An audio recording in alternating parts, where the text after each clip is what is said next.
Paano kung ang tanging paraan para pagsisihan niya ang pagkawala mo ay ang tumigil ka sa pag-aalala kung pagsisisihan niya nga ito? Paano kung habang mas hindi mo siya pinapansin, mas ramdam niya ito? Tingnan mo, karamihan sa mga lalaki ay nagkakamali. Iniisip nila na ang habulin, makiusap at patunayan ang sarili ang magbabalik sa kanya. Hindi. Ang ginagawa lang nun ay pinapatibay ang paniniwala niyang siya ang may kontrol, na siya ang premyo, na kailangan mo siya. Pero sa oras na tumigil, kayong tunay na pagtigil, nagbabago ang lahat.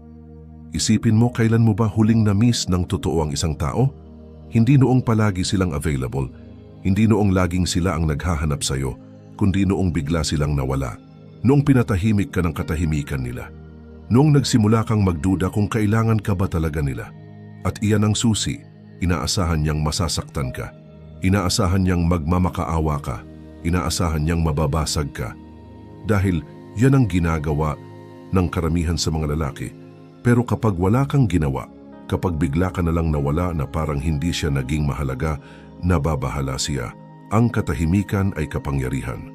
Ang pagkawala ay lumilikha ng pagdududa. At ang pagdududa, iyan ang binhi ng pagsisisi. Maaring sigurado siya noong umalis siya. Siguradong palagi kang nariyan. Siguradong kung gugustuhin niyang bumalik, maaari niyang gawin yun. Pero sa oras na tigilan mo ang pagpapakain sa ego niya, sa oras na mapagtanto niyang hindi pala siya kasing halaga ng akala niya, nawawasak ang kasiguruhan niya at doon nagsisimulang magbago ang lahat. Dito ka pipili. Hahayaan mo bang ang pagkawasak ng puso ang magtakda kung sino ka? Sayangin ang oras mo sa paghahabol sa taong lumayo na? O magiging lalaki ka na hindi niya inaasahang makikilala? Isang lalaking kalmado, hindi apektado, na siya mismo ang magsisimulang magtanong sa sarili. Dahil ito ang totoo, ang pinakamalakas na posisyon sa kahit anong relasyon, sa kahit anong sitwasyon, ay ang pagiging hindi nakadepende, ang taong hindi gaanong apektado, ang hindi gaanong emotionally invested, siya ang panalo. Kaya habang mas pinapansin mo siya, mas nawawala ang halaga mo. Pero habang mas hindi mo siya pinapansin, mas ramdam niya ito. Dahil hindi pinahahalagahan ng tao ang ibinibigay ng libre. Pinahahalagahan nila ang pinaghihirapan. Sa video na ito, ipapakita ko sa iyo eksakto kung paano mo mababawi ang kapangyarihan mo gamit ang mga prinsipyo ng Stoicism at Dark Psychology. Hakbang-hakbang, matututuhan mong mag-detach, muling buuin ang sarili at ipadama sa kanya ang pagkawala mo, parang multong hindi niya matakasan. At sa huli, hindi ka lang magiging mas matatag, magiging untouchable ka. Kung sawa ka ng masaktan, kung handa ka ng maging lalaking pagsisisihan niyang nawala, pindutin mo ang like button, mag-subscribe, i-on ang notifications at mag-comment. Sa ibaba, kontrolado ko ang emosyon ko, hindi nila ako kinokontrol. Ngayon magsimula na tayo isa. Ang kapangyarihan ng kawalan habang mas hindi mo siya pinapansin, mas ramdam niya ito. Bakit? Dahil likas sa tao ang tumugon sa kontraste. Natututo lang tayong pahalagahan ang isang bagay kapag nawala na ito. Isipin mo ang hangin. Hindi mo ito pinapansin hanggat hindi ka nalulunod at naghahabol ng hininga. Ganon din ang atensyon. Habang alam niyang nariyan ka lang, naghihintay, hindi ka niya kailangang isipin, pero sa oras na mawala ka, kapag ang presensya mo ay tuluyang naging katahimikan, mararamdaman niya ito. Parang may nawawalang bahagi sa buhay niya na hindi niya namalayang ikaw pala ang bumubuo. Sa ngayon, iniisip niyang hawak ka lang niya sa palad niya. Naniniwala siyang kung gugustuhin niyang makipag-ugnayan, magpapakita ka agad. Ang kasiguruhang ito ang dahilan kung bakit nawawala ang atraksyon. Nagiging boring ka, masyado kang predictable. At ang pagiging predictable ay pumapatay sa paghanga. Pero kapag umatras ka, kapag pinutol mo ang atensyong dati niyang inaakala, ay palaging nandyan, may nagbabago. Biglang may puwang at ang utak ng tao ay ayaw ng puwang. Pilit nitong pinupuno ang kakulangan ng mga tanong, pag-aalinlangan at pagsisisi. Tama ba ang naging desisyon ko? Bakit hindi siya nagpaparamdam?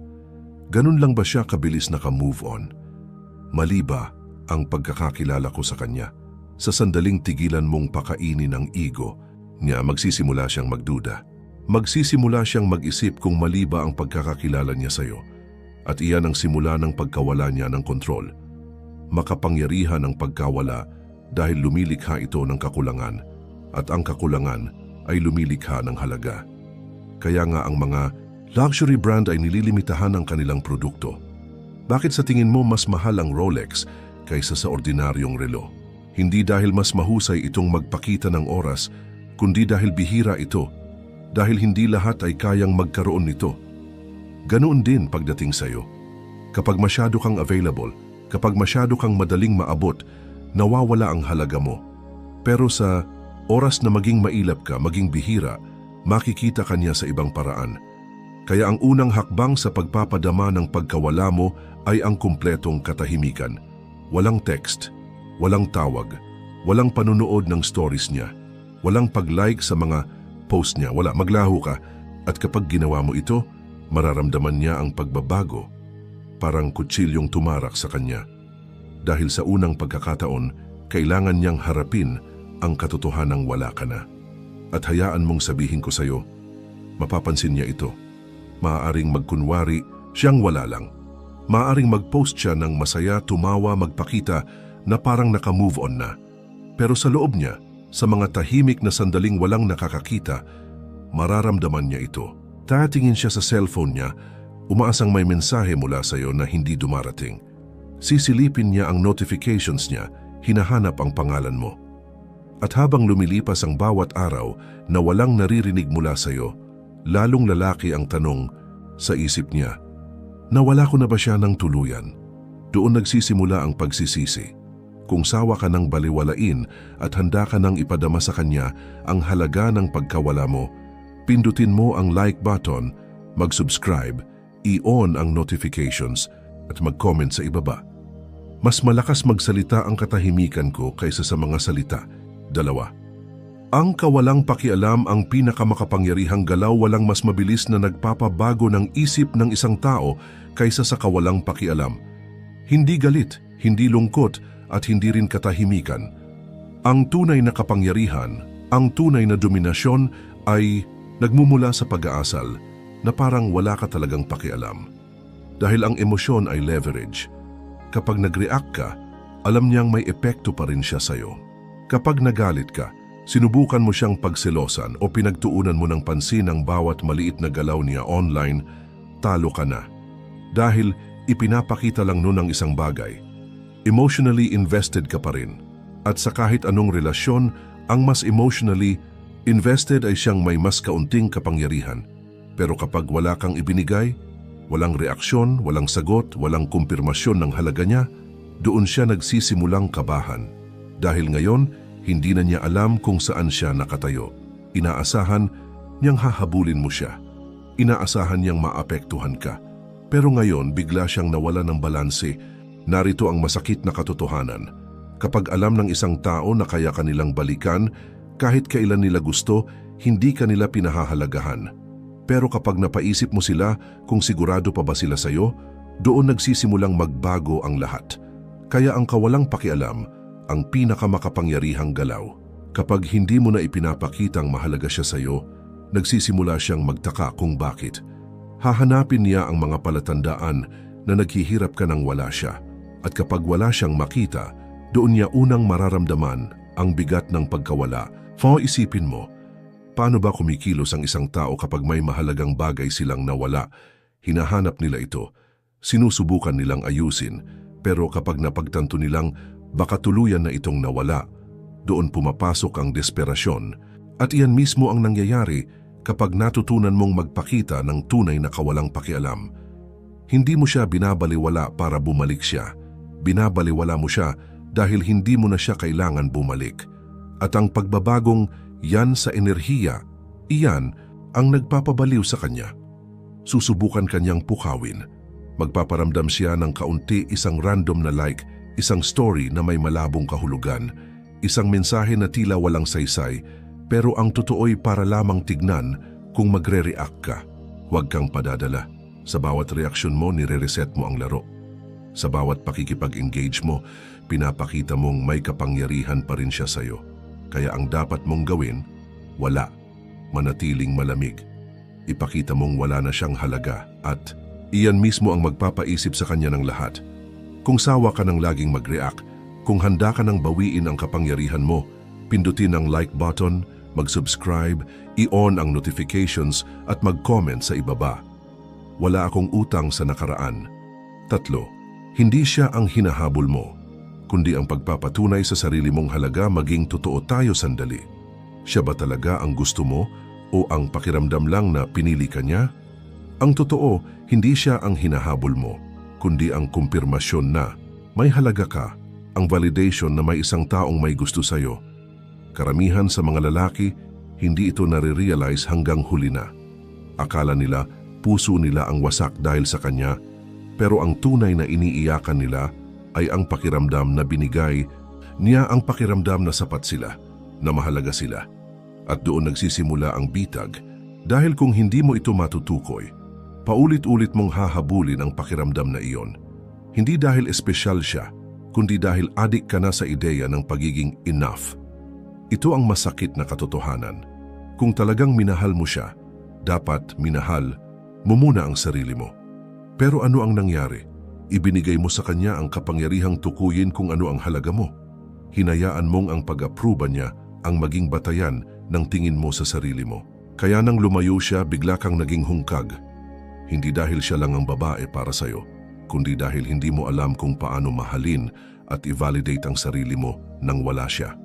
Ngunit dito na nagtatapos yan. Hindi mo talaga siya hinahabol. Mo ang ilusyon na kailangan mo siya para maging buo.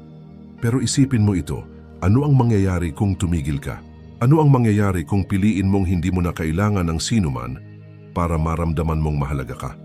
Doon nagsisimula ang tunay na pagbabago. Dahil sa halip na habulin ang validation mula sa iba, sisimulan mong buuin ito mula sa loob. Titigil ka sa pagtingin sa kanya bilang pinagmumulan ng kaligayahan at sisimulan mong hanapin ito sa sarili mo. At kapag nangyari iyon, nagiging untouchable ka, hindi dahil wala kang nararamdaman, kundi dahil buo ka na kahit mag-isa. Ito ang hindi madalas sabihin ng mga tao. Mas naaakit ang babae sa lalaking hindi umaasa sa kanila. Hindi dahil gusto nilang balewalain mo sila, kundi dahil ang isang lalaking marunong tumayo sa sariling paa ay tunay na kaakit-akit. Ang lalaking hindi kailangan ng atensyon, pag-apruba o presensya niya para maramdaman ang pagiging kumpleto. Iyan ang lalaking hindi niya kayang alisin sa isip niya. Kaya tigilan mo na ang paghahabol sa pakiramdam ng pagiging pinili. Tigilan mo na ang paghahanap ng halaga sa labas ng sarili mo. Sa oras na maunawaan mong ikaw lang ang tanging taong kailangang mag-apruba sa sarili mo, doon mo mababasag ang paulit-ulit na siklo ng paghabol. At ito ang twist, sa sandaling hindi mo na kailangan ang validation niya, doon naman siya magsisimulang hanapin ang validation mula sa'yo.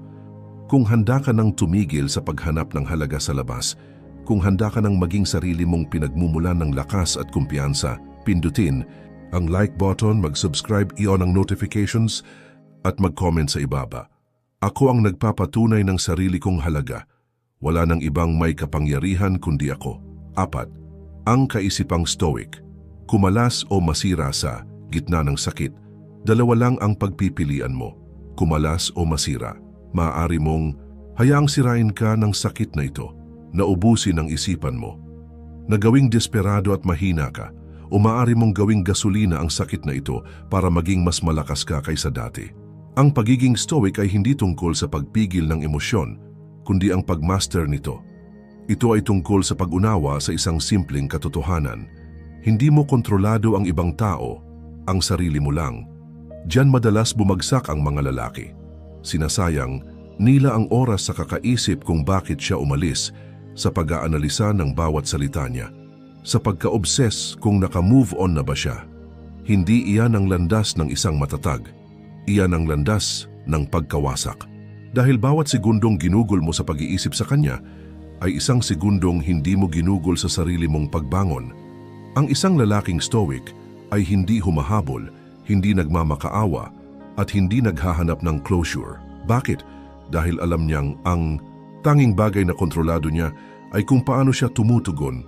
Hindi ang ginagawa ng iba, umalis siya. Ayos lang, hindi mo kontrolado yon. Pero ang reaksyon mo, ang disiplina mo, at ang pag-unlad mo, iyan ang hawak mo. At narito ang irony, sa sandaling makabisado mo ang detachment, sa sandaling tumigil kang mag-alala kung nagsisisi ba siya o hindi, doon niya ito mararamdaman ng husto. Dahil wala ka na ron, hindi ka na emotionally invested, hindi ka na kanya, ang pagkalas ay kalayaan.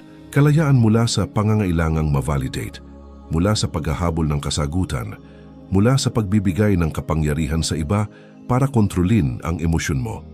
Kaya ito ang dapat mong gawin. Itigil mo na ang panunood sa buhay niya mula sa malayo. Itigil muna ang pag-check ng social media niya. Itigil mo na ang pagbuhay sa pwedeng mangyari sana. Dahil bawat sandaling inilalaan mo sa nakaraan ay isang sandaling nawawala para sa hinaharap mo. I-shift mo ang focus mo, mag-gym ka, i-develop mo ang skills mo. Bumuo ka ng buhay na napaka-fulfilling na kahit bumalik man siya o hindi, wala na. Tong saysay, dahil sobrang layo mo na sa dating ikaw, at doon mangyayari ang tunay na power shift kapag napagtanto niyang wala na siyang epekto sa'yo. Kapag nakita niyang hindi ka lang basta nakaligtas nang wala siya, umangat ka. Kung handa ka nang tumigil sa pagdurusa, kung handa ka nang kuhanin muli ang kontrol sa isipan mo, pindutin ang like button, mag-subscribe, i-on ang notifications, at mag-comment sa ibaba. Kontrolado ko ang atensyon ko, at ang atensyon ko ay para sa sarili ko. 5. The reverse chase. Iparamdam mo ang kawalan mo sa ngayon, iniisip niyang siya ang panalo.